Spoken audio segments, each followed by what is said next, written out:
Manchester. Hello, Al. Yeah, hi, Stephen. Hi, you're an NE consultant, sir. Yeah, I am. What would you like to say? Thanks for calling us. So I've just come back from a shift that I finished. I think from the COVID pandemic perspective, today's shift was a lot worse than what has been happening in the days prior to today. And I'm going back again tomorrow morning for another one. And I just wanted to say that through your program, anybody who is listening, that please, please, please stay indoors for as long as you possibly can and isolate yourselves. So I think I think, Al, sorry for interrupting, Al, but I think the most effective way of you achieving your appeal for people to stay indoors is by you sharing with us literally what you saw tonight. So help us get inside your hospital tonight. What did you see? So at the moment, all the emergency departments in the country, we've had to divide them into two parts. So every department is divided. One is being kept separately for COVID virus infections. One of the biggest thing that, or somewhat surprising thing that I've seen, that two of the patients that had different symptoms like abdominal pains and stuff, as we looked deeply into it, we realized that they could be suspected positive cases as well. Our wards are filling very, very quickly at the moment. So far, it hasn't got to a stage that we don't have a ventilator for everyone. But we're mentally preparing ourselves for a stage where we'll have to make the call that who gets to have a ventilator and who doesn't. As NHS professionals, we've always been trained to fight tooth and nail for every single life or every single human being that comes through the door. And we try to do our level best. But right now, we are facing a situation we won't be able to do our level best. We won't be able to give all the treatment or management that we can possibly give them. And I had a fairly youngish kind of a patient today, in their 40s. And it was an extreme helplessness, but because of this new virus coming out and we don't have any antivirals or anything to treat it with, we can only give supportive measures, and you can see your patient sliding down, but there's nothing much that you can do about it. So the only reason we want people to stay in is that before things get that bad, or you get to a stage where you're that poorly, why not just take precautionary measures, self-isolate yourself? Because no matter how good NHS is, and no matter how geared up we are for this particular situation, and we are going to try our level best, whatever we can do, once a patient becomes really unwell with this particular virus, there isn't much that we can do. We don't have any trials suggestive of any antiviral drugs working against this virus. We won't have a vaccine for months to come. And I understand that it is more likely for the elderly people to get a lot worse with this particular virus. But having said that, if you only look at the Chinese number, 0.2%, 10 to 19-year-old, 0.2% from there onwards every decade, and 0.4% in your 40s. So up to 50-year-olds, we've got 1.2% mortality, which means 1.2% deaths, which is a huge number of deaths. It's 1,000, 1,200 people dying of an illness within a matter of 2 months. It's not a very small number. So if a lot of younger people who are listening to your show think that they're completely invincible, unfortunately, that's not going to be the case. Can I ask you, Al, and obviously you're not going to identify this person, but you mentioned there that you had a patient today in their 40s. Yeah. And did they get into medical trouble, a life-threatening situation, because of coronavirus in their 40s? Did they have underlying health conditions? Were they relatively fit and healthy? Not that. Unfortunately, by the time we started managing them, they needed ventilation very quickly. So there was very little information available. But having said that, I don't think that there was any underlying conditions that we knew of. Underlying conditions obviously puts you in a very, very high risk. But when you talk about the low risk patients, there's still the term risk attached with it. What was for this person in their 40s? Because I think I think the power of what you can tell us tonight can go well beyond The danger here, as you will know, Al, is that we currently do have, and it's what you're alluding to tonight, we have people that because they're constantly hearing this message of over 70-year-olds are vulnerable, and therefore we have huge parts of our population thinking that this is not going to happen to them, which is why I'm asking you about this person in their 40s. What state did you see them in tonight, sir? So at the moment, the situation is that any person who is for whom a machine is being used or they're being ventilated, that we consider it a critical condition, and they get dealt by the critical care team. This particular person, because they have come in today, when the spread of the disease hasn't reached its peak, are lucky enough that there was 4 or 5 doctors looking after them. The critical care team was at the spot, and they got their ventilation straight away. They were in the critical care unit straight away, and they got managed pretty quickly. Considering the fact that it's a new illness, it's impossible to predict what path the illness will take eventually. They might be able to come off the machine in 15 days' time, hopefully, and with some physiotherapy and other chest medicine and stuff like that, within a year's time, they might be back on their feet. But if you imagine the numbers increasing because of public not staying indoor, if you imagine the estimate last week, the estimate was if I can say, Lombardia, the Italian region, which is completely struggling right now, their healthcare resources are twice as more as ours. They had 12.1 ICU beds for every 10,000 patients. We've got 6.6, so we're at half of what they have, right? Yeah. So our estimates were that a time will come in the next 2 to 3 weeks where for every 8 patients who need the machine, who need the ventilator, we will have 1. And the consultants who are in charge of those patients, which has never happened to us before, will have to stand there and pick the patient who will get the ventilator and let the other 7 go. That's the kind of medicine that's never been practiced in NHS before. And let the other 7 we'll have to do that. Let the other 7 go where? Not treat, not ventilate them. Go to a ward for different type of treatment? No. They probably will not survive. So this is a virus that completely causes chaos in your lungs. You definitely need oxygen. And if you are really unwell, if you develop pneumonia with it, you will need a ventilator. All the guidelines that we're getting from the Royal Colleges is that you need to put on the patient on ventilator early. That's the evidence that's coming from Italy as well, that put them on ventilator early. But you tell me, if I don't have a ventilator, then what do we do? So it's a choice. If you've got 4 or 5 or 6 people and you've got 1 ventilator, you will have to make a choice that which one has got the best chances of survival. And you will have to just apologize to the rest of the families and the patients. And I'm not trying to paint a very pessimistic scenario from the estimates and the models that we have had. And that's what we've been trying to do, to keep the peak to a minimum level so we have a ventilator for everyone who needs it. And do you think we're already past that point, or is there still a chance? No, we still have a chance, but the problem we have is that because the test that we do is not very sensitive, it only identifies 70% of the people.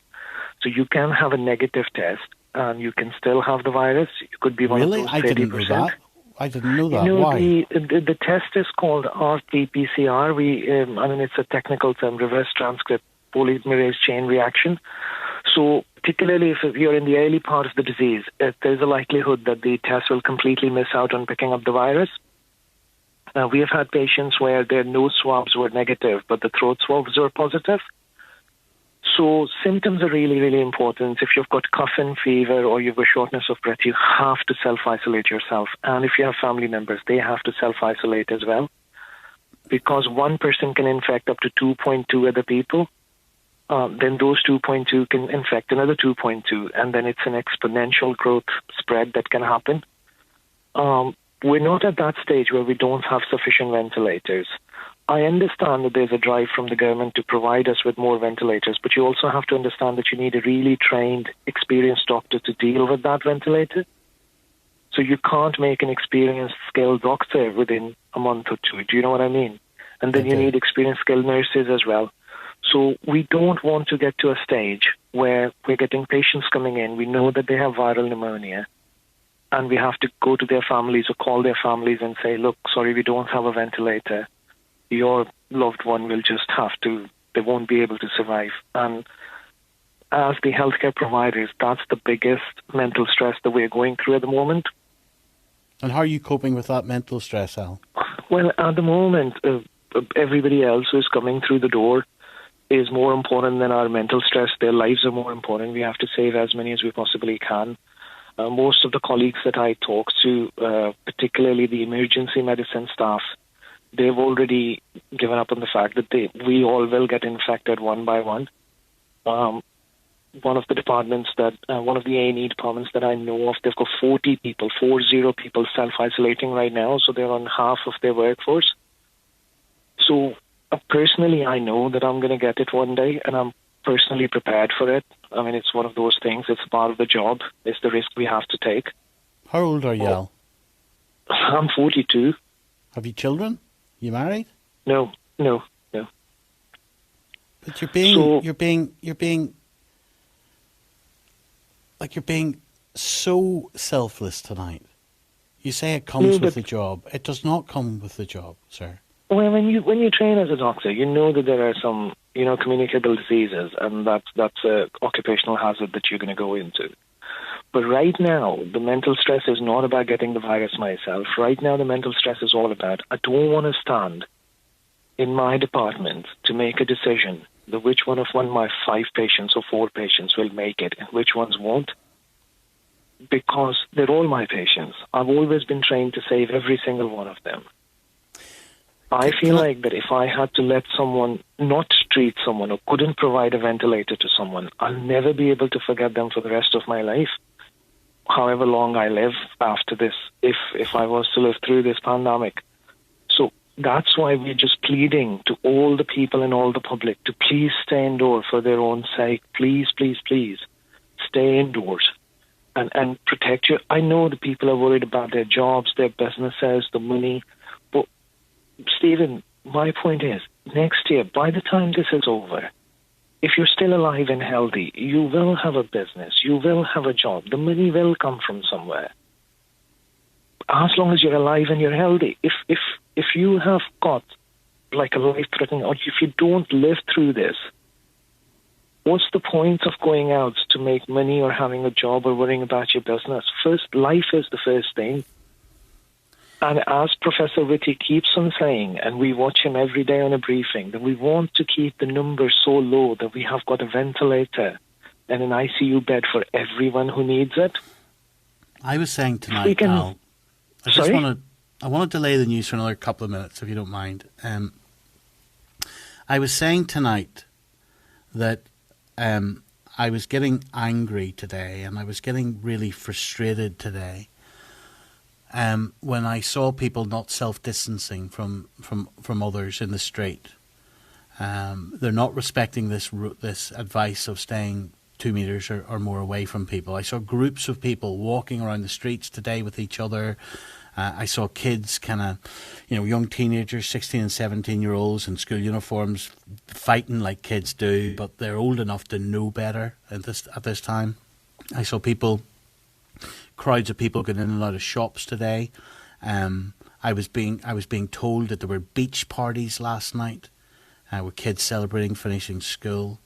And if I'm getting frustrated and I'm not seeing what you're seeing, which is patients who never had those choices to make, fighting for their lives on ventilators, what would you say to those people who are being indifferent to the advice they're being given as to how to protect themselves and the rest of us in society? What would you say to them? I mean, as a professional, all I will say is that if people act in a way that, if on a normal day, if they've consumption of alcohol or drugs or anything like that. Yes, there is NHS. Yes, we're there. And yes, we'll make sure that you're going to be okay despite making a poor choice in your life. But right now, there is an NHS. We are there, but we don't have a treatment. So if you make a poor choice in your life today, you infect someone else or you get infected yourself and you get critically unwell. We don't have an answer for that as yet. We would love to make sure that you're going to be okay, but we just don't have the resources. We don't have the antiviral medications. We don't have enough ventilators. So this time around, despite us being there is absolutely no guarantees that we'll be able to help you as much as we would like to. So this time we want you to help us, please. I can promise you that I'm not taking any days off till this pandemic goes on. I'll be there every single day. But help me by staying at home, please. I heard someone on your show earlier say that this is exaggerated. It's not exaggerated. Prof is saying that we could try and keep the mortality down to 20,000 people. It'll be an absolute miracle if it was only 20,000 people. This is a lot worse than that. How many do you think it's going to be? I have no idea. I'm not an epidemiologist, but looking at the numbers in Italy and the numbers in Spain right now, we don't have communism here. We can't do a China lockdown in this country or in any European countries. But the number is going to rise, and the number is going to rise exponentially. I really hope that Prof's prediction and estimate is true, and it's only 20,000. But this virus has made even the best of our doctors helpless. We try and do supportive measure. We don't have a cure. We don't have an antidote. So the people of England really need to help their NHS this time around. And I know it's really, really difficult to isolate and stay indoors for that long and not have a normal life pattern, or the elderly people in particular who love going for a pint in the evening and that's a part of their routine. They'll all find it really, really hard. But it's hopefully, it's just going to be a few months and we'll be on the other end of this pandemic. Let me ask you this. By the way, I'm looking at some of the feedback we're getting in the 5 Live right now, and some people are describing this as an incredible call, and they're saying that it should be widely distributed. Can I ask you this? You're saying you're advising us to stay at home. Yeah. For those who don't feel sick, who feel that the prospect of staying at home for 3 or 4 months is going to drive them crazy, are you really telling them that it's not a risk worth taking to go out, to live some type of life? Is that what you're saying to them, given what you're saying? Yes, if you have a choice that you're going to take an unnecessary risk which can shorten your life to a few months or a few weeks, as opposed to having even if it's driving you crazy or you're having some sort of a mental health issue, which is mild form of depression or something, once we are on the other side of the pandemic, your NHS is still there. We'll help you, we'll support you, we'll get you out of there, and you'll have a life to live and look forward to. If you're not alive at the other end of this pandemic, then, there's nothing to look forward to once life is over, isn't it? My point is very, very simple. We're very, very advanced medically. Most of the diseases that you come in with, we can fix them. If we can't fix it, we can try and help and support you through that. This is a new virus. We don't even know if you get it once. Either you're going to be immune or not with this. We don't know what age range it's affecting. We don't know how to treat that viral pneumonia. We're trying with different drugs. It's not working for anyone. It's an absolute life-threatening condition. And there could be a possibility, if we do not be careful tonight or today, that you'll put your NHS staff in a position where they have to choose 1 out of 4 or 5 patients who will survive, who has the best chance of survival. Just a couple patients in NHS who will die without getting a ventilator or treatment. That's something that I haven't seen in my 17 years in NHS before.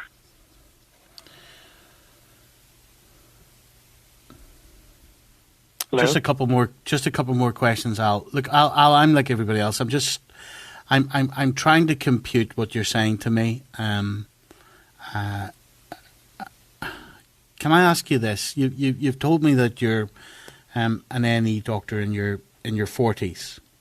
Yeah. And you've said that you've had discussions with your colleagues, and you're all saying to each other that it's only a matter of time until one by one you're all infected by this virus.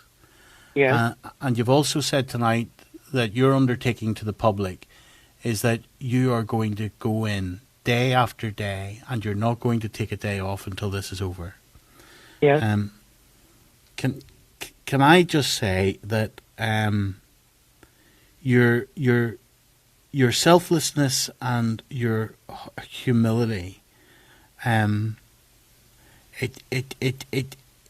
can't find words to express how grateful, as a citizen of this country, I am to people like you. I genuinely can't. I feel small and minor compared to the integrity and the selflessness that you have, Al. And thank you so much. But I want to ask you this. Hold on, Al. I want to ask you this. Yeah. What are you going to do if you get it? Well, I'll have to self-isolate for 14 days. Hopefully, if the symptoms are not overly bad and I can recover, in 14 days' time, I'll be able to go back to work. Just to add to this, but you're telling me, Al, about the dangers of seeing other 40-year-olds and what this can do to you. So you're genuinely putting yourself in danger for the rest of us. No, but the thing is that our military guys do that, our police force does that, our fire brigade does that. They would do that for me, and I'll do that for them. I mean, that's how the community or a society works, actually. I can't leave my colleagues on the front line and just back out. That's just not going to happen. I haven't seen one person in NHS who would back out. They're all coming to work. The ones who are getting sick, they're all self-isolating. But the ones who don't have very bad symptoms, they're very frustrated because they're not being a part of the team. We have got packs being made which have got toothbrushes and toothpaste and towels and shaving gels and shaving razors and stuff, because we don't even expect to go home when the peak comes. We probably will have to work as many hours as we can, stay within the hospital limit and get back with it again, because our team and our, the country is very proud of NHS. You know that. Everybody is in England. British people are really proud of their NHS. And they rely on NHS. And we all, as a team, and I'm saying it for every doctor and nurse that I work with, we want to respond to this challenge with the best possible way we possibly can. The only downside is we don't have an antidote. We don't have a cure. We don't know when it will come through. It won't be any time soon. Our academics are working there day in, day out right now behind the scenes. And I've never seen NHS work together like this, like a team, with every single person willing to help and work. So we will do this. Some of us, obviously we're healthcare professionals, we're frontline people. Some of us might not make it till the end of this pandemic. But if we do our job that we're meant to do by the end of this, then I think that's a win-win situation for us. I mean, our military guys don't question when they go to the weird Afghanistan or anywhere else. But you're likening this, Al. You're likening this to a war. The Prime Minister said it was going to be worse than World War II, and all the people who are, particularly the emergency staff, and who are keeping a very close eye on proceedings elsewhere to see what our graph is going to go like, we all feel that it's going to be a globally life-changing experience for the population of this world, and this is going to be probably worse than World War II. But when you guys say that the ED guys are in the middle of it or on the front lines, that's a war term as well. It's just the enemy's virus. We are well geared up for it. We are well trained for it. This is what we studied for. This is what we gained our skills for. The only reason I'm pleading to the people through your show to stay inside and try and not, gather around each other, try not to spread the infection is because I don't have an antidote to offer them. Do you know what? I don't want people to... it would be absolutely impossible to pick up the phone and tell a family that I don't have a ventilator for your father or your mother or your brother or your sister. I mean, we just don't want to go through that. or if we have to, it has to be minimised by people of England helping us. Do you know what, Al? I've never tried to be a presenter on the BBC. I've just always tried to be kind of, an ordinary bloke, because that's what I am. And so I know I shouldn't be saying this, but I want to say it to you. I'm frightened. Well, it is frightening. I'm frightened I'm frightened for people I love. I'm frightened for myself, and I'm frightened when I hear from professional, articulate people like you telling us just what this might be. I'm frightened. I mean, the problem is that this is a very, very frightening and scary situation. There's absolutely no doubt about that. But the thing is that you are doing your job despite, you're trying to spread the message and you're trying to spread the correct message. I'm trying to do my part of it and I'm doing my job. I just hope and I believe that the people of England, instead of, the military putting on a curfew and having draconian laws and people being penalised, I just hope that we show the rest of the world what a liberal democracy can actually achieve. And I hope that the people start staying at home, to not go out if there is nothing, unless it's a life-threatening situation. There is no need to mix up with other people or go out, so that we can minimize this. And as long as we can keep it below the line, as Prof. Whitty keeps on saying again and again, we should be able to manage it, and we should be able to come out on the other end with minimum number of mortality, and most of us healthy and safe. That's hopefully the plan.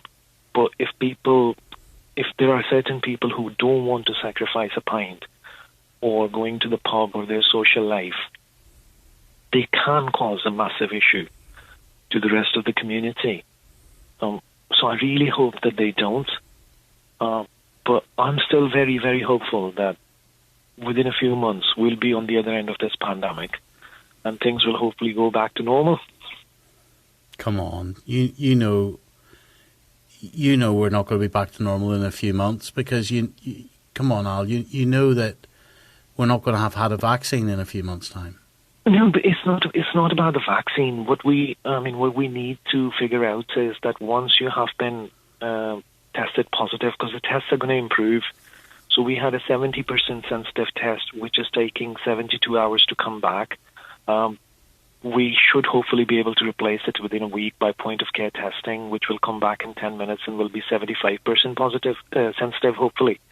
So once we know that the positive members in the community are immune to the virus, that will give us a lot of hope, because then we will know that people are getting immune to it. And we should be able to turn the tide, as the Prime Minister said, and we can hope for that. We have to look at it positively. If it doesn't, and we will continue the fight till we win. There is no other option, really. I think you're amazing. I really do.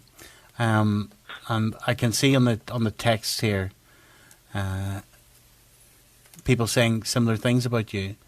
Someone here texts me and says, Stephen, I lost my aunt today at 4 o'clock, who had an underlying health condition and COVID. The doctor I hear now is breathtaking to listen to, and he underestimates how amazing and integral to the survival of humanity he is. Another says, thank you, doctor, for... Stephen, every single colleague of mine is thinking exactly on exactly the same lines. I haven't met a single doctor or nurse who is less prepared than I am to work. So can you kindly just spread the message? It's not me personally. I know, but I'm talking on behalf of my NHS. Absolutely. I hear it. And I hear what you're saying, and you're right. But I do want to talk about you. Someone says tonight, another texter, thank you for your transparency and honesty. Your information has really hit home. My son has finished school today. We will now, because of this doctor, be staying at home and adhering to his advice. Your selflessness is incredible. Someone else, this guy is a hero. Along with his colleagues, his testimony needs to be broadcast across the BBC and more. This guy is making us grasp a new reality. Spread this doctor's voice far and wide. I just want to, Al, because I want to. When did you decide to be a doctor? Was it from you were a little boy or what? No, not really. I think it was during my A-levels. It was a long time ago, Stephen. It was I was 18 at the time, so I don't know how many years has it been now. 24.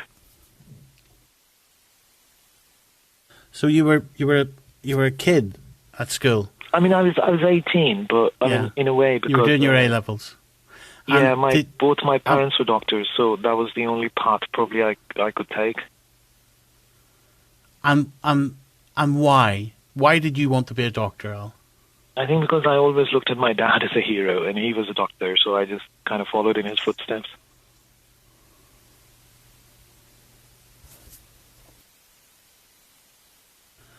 And you always looked upon your father as a hero? Yeah. Why? Every child does, don't they? I mean, your dad's normally your hero, isn't it? Don't you think he would be incredibly proud of you now? Is he still alive? No, he's not, unfortunately. But he'd be incredibly proud of you, sir.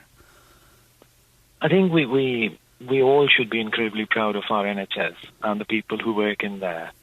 And every single one of them is a hero. And, you know, the doctors and the nurses get a lot of praise heaped on them. But we can't, for every single potential suspected COVID patient, a team of cleaners have to come and deep clean that room, and it's not prepared till they're done. Nobody sings their praises, but without them, we'll stop working altogether. So, particularly since this pandemic has started, I've seen a lot of doctors and nurses personally going to them and thanking them for what they do. Our receptionist staff. Have they got protective clothing? Have you got protective clothing? Yeah, we get them protective clothing. I think the only people who don't get protective clothing is the receptionist staff on A&E and GP surgeries. They're just out there like heroes, taking your details and booking you in, not knowing if a patient who's walking in is positive or not. But they do their job, amazingly good. So the whole machinery of NHS at the moment, wherever you look, there is such cohesion, there is such massive community spirit between them. It's just amazing to watch, and it's an absolute honour to be a part of NHS. I can't. Every single colleague of mine, they're doing more than I can. The junior doctors, the senior doctors, there's doctors who are not in emergency department. They're coming down and offering their help. Everybody's working like a team, and it just makes you feel so pleased and, feel honoured to be a part of such an amazing organisation. Are there any patients, you're not going to mention their names, just finally, Al, in your mind tonight who are lying in those wards? Is there anybody? Yeah, no, the problem is that every single patient that you come across, you don't forget about them. Like, the only issue is that the suspected ones that we had met, we do go and check on them the next day and everything. But I think the one that's so there's a 16-day-old baby who I know is positive, and that's the one I'm more keen to know about. That how's the baby doing? So probably when I get there tomorrow, that'll be the first thing I'll try and find out. 16-day-old baby. Yeah. Their chances are good, right? I'd hope so. Yeah, I really, really hope so.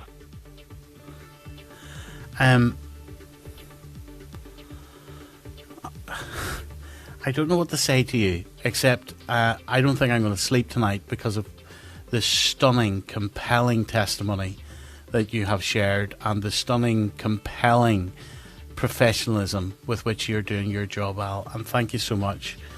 I think the people, if your listeners want to thank me or you want to thank me, I'd just say, as long as you guys stay safe and stay indoors, that's the biggest gratitude to NHS you can pay right now. Thank you for everything you do, Al. Thank you so much.